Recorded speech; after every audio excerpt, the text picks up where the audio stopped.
I first came to Uganda in October of 2005 and met Grace. She had been working here in the Acholi quarter as a social worker, and she brought me here so that I could meet some of the women and hear their stories. Yeah, my work here really created a lot of difference in whatever we are doing right now. When we met, we found that we had a lot that we could do together here. So that was the onset of everything. There are a number of ways that you can get involved with Project Have Hope to help support the women and their families. There are children that need to be sponsored in school. There are women who are seeking loans so that they can start businesses, so that they can support their families on their own. The families living in the Acholi quarter here relocated here 15 and 20 years ago when the violence became too unbearable in the north. Now that the violence has subsided, they'd like to return home. We would like to be able to build homes for them so that they can resettle along with their families and reunite the families that are still living in the north.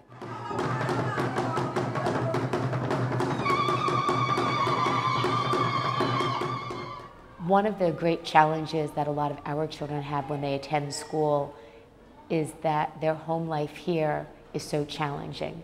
So they don't have the same opportunities to do homework and to study and to really focus on their education, because when they are back home, they're doing laundry, they're fetching water, they're helping to prepare food, they're doing a number of daily chores that really takes them away from concentrating on their studies. It's one of the advantages of the kids that we put into boarding school. They're able to actually focus primarily just on their education. Child sponsorship was one of our very first programs, and that was something the women really cared about, was education for their children, and that was a real focus for them. We currently have 101 children enrolled in school. What we've tried to do is take one child from each of the families with the women that we work with to have at least one of their children enrolled in a school. Most of the schools that we enroll our children in are of a higher quality than the standard public schools that otherwise they would attend if they weren't even able to attend school. There's currently about 55 of those children have direct sponsors in the U.S. The remaining ones, Project Have Hope completely subsidizes their sponsorship. Additionally, any children we enrolled in boarding school, we make sure they have all the supplies they need: blankets, towels, a metal trunk, mattresses, a number of different things that otherwise there'd be no way that they could actually attend school. So when we enroll children in school, it's more than just the tuition fees that are needed to make it possible for them to attend school. The children that we sponsor in school come from a number of different backgrounds. Most of them are orphans, meaning that either they have lost both of their parents or sometimes just one parent, and now they have another family member who has taken them in, or in some cases another community member who has taken them in. One of our children was abducted by the rebels when he was 9 years old and was forced to fight with the rebels for about 6 months before he was able to escape. When he first came to the quarter, he was ostracized, was extremely quiet, shy, reserved, and somewhat uncomfortable. He was one of the first children that we enrolled in school, and now he's growing into a very well-spoken, kind, gentle young man who other children look up to and who enjoy being with him, and he's able to be a child again as he also grows into like a really great adult. My name is Willard. My school is St. John Bosco Attended Primary School. I'm 12 years old. My favorite subject is mathematics and English. I enjoy reading books and playing in free time. Children in Uganda are very excited at the opportunity to attend school. My name is Otim Hakim. My age is 12 and I will make 13 this year. My favorite subjects at school are mathematics and science. Science, you learn about yourself, the body, and how to keep it immune, the feeding in case you are sick. The special message I have is for my sponsor, Daniela. I like her so much because she helped me really. She helped me because to find somebody who can pay for your school fees, gives you books and other things, other ways. I just say good, thanks God for her. My name is Agena Judith. I school at Uganda Matters College, Sonde. I am 14 years old. Project Have Hope has helped me a lot, like paying for my school fees, and it has helped me to enjoy boarding life. I'm never sent home for school fees.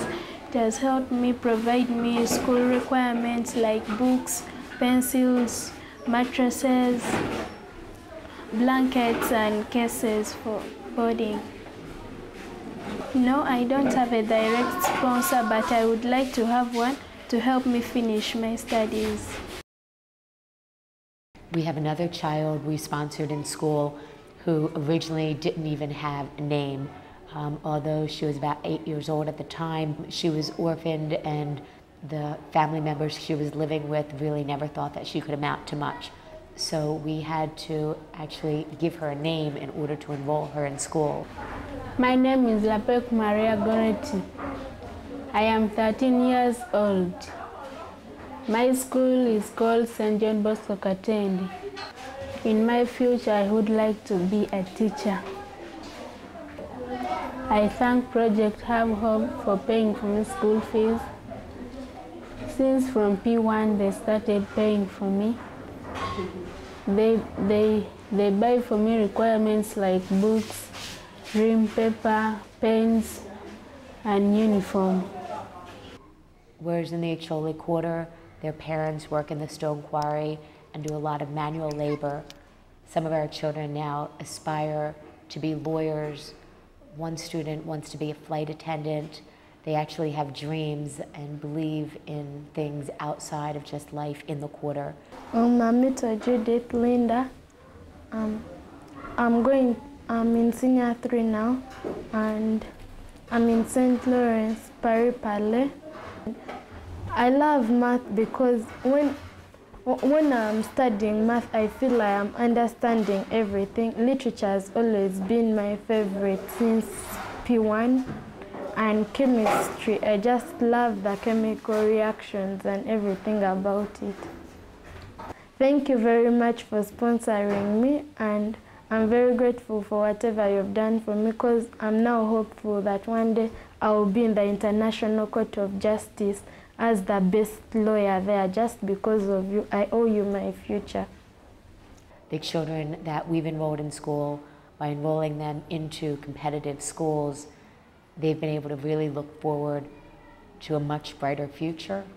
They are proud of themselves, they are proud of their schools, and they are proud of what they believe they can achieve and what they will achieve. I'm Okuma Isaac Abno. I'm 16 years old. I go to Chirako Botiki, and I'm in S4 right now.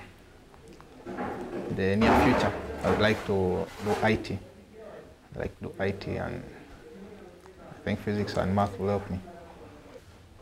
I do not have a sponsor yet, so I kindly request people out there to come in and give a hand to Project Have Hope, and so that we are able to continue our education and see our dreams come true.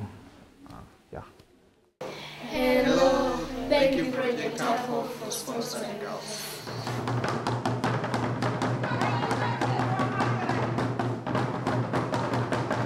One of the most successful programs that we've had has been the loan program, which has seen almost 40 and above women got loans. First, we thought we needed to give them small loans, which didn't work very well. We then decided that they needed something bigger if they were to create something that would sustain them. So we then started with the bigger loans, and this really has worked well. The chicken house has been one very good example of the ladies who got these loans. She normally has a ready market. Most of the women or most of the people who live at the quarters, normally on Sundays or big occasions, they feel they really need to eat chicken. Like the best example that we have, Christmas, has sold off every single thing and people were really scrambling to get that. So some of the businesses that we've also been able to sponsor in form of loans, one of the best examples is the Boda Boda one. That's a motorcycle that does service, carries people around for money. Yeah, I'm by the names of Ayaa Jennifer. I'm a member of Have Hope group. I got loan from the group. I bought this Boda Boda you're seeing here, and this Boda Boda, it has helped me so much. From this Boda Boda, I went to the village and I dug sim, and that sim, this month I'm going to harvest it and bring it back, sell it, and buy the second Boda Boda to make it two. Out of this money, I hope to get another Boda Boda out of this. And even this Boda Boda, it has helped me to buy another land. That land also, it's there. So out of this money, I'm going to build at least a small room for myself, because I've been so badly crushing stones, but now that thing I don't do. Now at least in a month I get my money. That money is helping me to feed my family, because as you see me, I'm a widow, no husband. I've lost 2 of my husbands, and now I'm the one taking care of these children, and the money that is coming out of this, it is helping me. So I'm happy with the Have Hope group, because now I'm living happily, positively, happily because of this thing. I'm so glad, and I thank God for that. I thank Have Hope group for what wonderful work they have done. One very exciting thing about the Acholi people is they have a lot of things that they do in life. So we have almost 20 different dishes, but the basis of it is always around the peanut butter or sim paste. You use a pesto and a mortar, pound it after roasting the sim or the G-nuts, and off it goes to the grinding stone, which you do it about 2 or 3 times. It's used in so many different ways. Many people always leave their children home when they're going to the garden. That's the best snack that they leave the children with. Another person who really looks to be very successful is the lady who got a loan for making a water tap. So she got money for the water tap. She then created a big tank. Whenever people do not have water, she has her water reserved in the tank, and she keeps on getting money. We also have the piggery. There is this lady who is really so hardworking. She never fails in anything. She's sickly, asthmatic, but she's so hardworking that every time you find her, even if it's raining, at her pig house. At Christmas, she sold 2 very big pigs at very high prices. We want the women of Project Have Hope to be able to be financially independent and self-sufficient, so we enroll them in a number of different vocational training programs. We enroll them in tailoring courses, in catering courses, in computer skills training courses. We have several women who have also studied beauty salon. We have 2 women who are studying how to knit so that they can knit sweaters that children wear to schools for their school uniforms. We believe in a number of different vocational training programs which will enable the women to support themselves and their families. Hair salon, we've had about 6 people attending the course, which we paid for. And of these, about 4 of them are very successful. And so one particular one is really having a very good place, very strategic, and always on Nigna days, which is special parties that people give to one another. So many of the women get dressed up in her salon, and I think she's really very happy with that. We also have the restaurant, where we also sent the lady first for a catering course. She then came out and given a loan to start up a restaurant. These are one of our best examples of the ladies who really is making use of the loans that they got. In 2008, I went for a catering course. I did it for 6 months. After finishing the course, I opened a business. The restaurant is moving well, and I have much customer, and I cook a lot of food. At times I get people for outside catering. Like at times I get 100 people, at times 150. And so the business was being all that good for me. And it is able to pay the rent here, feeding for the children, then at times school fees also. I really thank Project Have Hope because what they did to us, not me alone, women, we are benefiting a lot. Project Have Hope is sponsoring one of my kids. Is the girl who is here with me. Her name is Ayaa, the one who was serving. She can come even here with me. Yeah. Tailoring has also seen us with almost 20 ladies now who attended the vocational school, which the project paid for. And soon after that, each one is always given a loan to buy the machines and all the materials that they use for making clothes. And about 3 of them managed to get their own job with a company, which I'm sure they're doing very well. And then there are some very specific ones, like Florence, like Acholi Christine, who really are doing very well. They're almost the best tailors at the quarters. And so many customers are always with them. Every single person in the village wants to make a dress, a shirt, or something like African wares. The women of Project Have Hope are talented artisans. They craft jewelry out of recycled paper. We sell that jewelry in the United States as a way to fundraise for all of the programs that we do here in Uganda. The bead process is a very interesting one. You begin by getting papers. It's normally used or recycled paper. The colors are the colors of the papers that you get. So cut them into triangular strips. They are rolled into balls, of course looking like beads.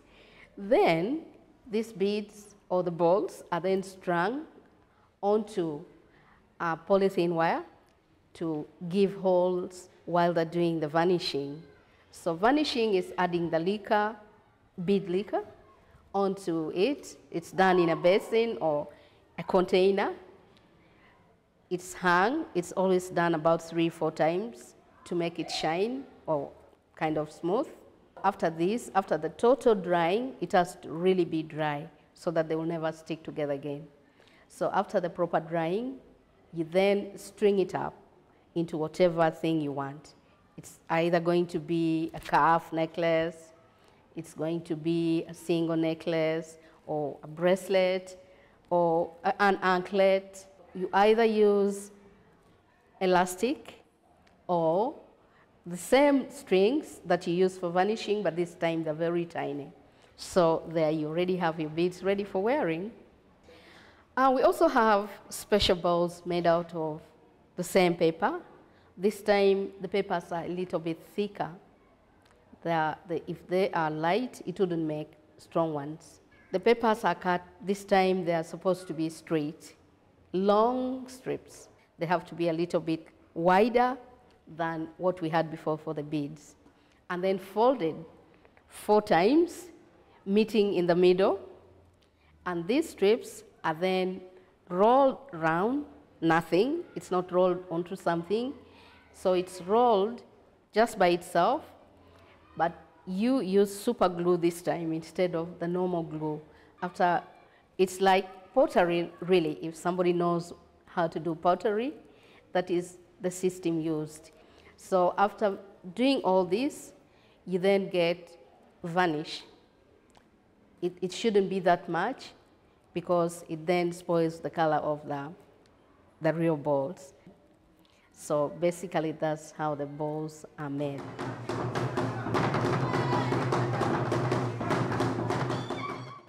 To improve the nutrition of the women that we work with and their families, we initiated a sack garden program.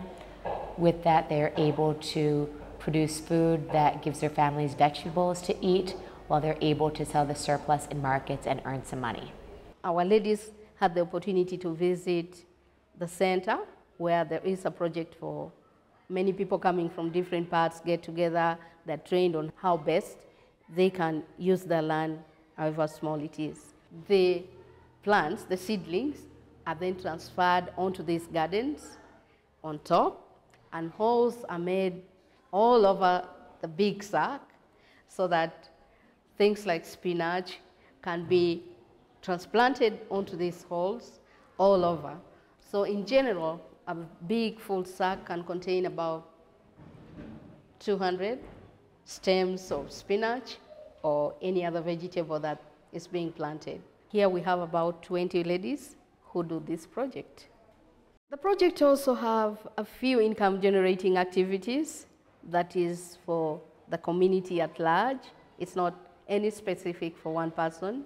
One of the best one is the mushroom. Started with a little bit of training from agricultural officers. About 20 women are working on that project.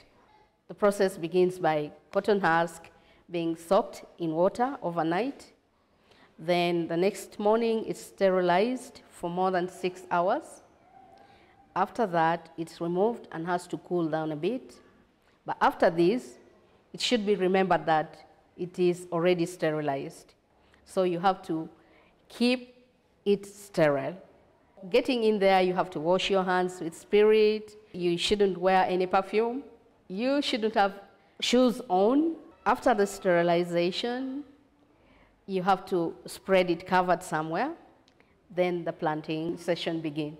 We normally use plates, one having the seeds, another having the cotton husk, which has been sterilized. So you begin by spreading the cotton husk underneath a polythene bag. Then you sprinkle the seeds over the cotton husk. So this goes on for about 5 times. And then you close it up with the cotton husk layer.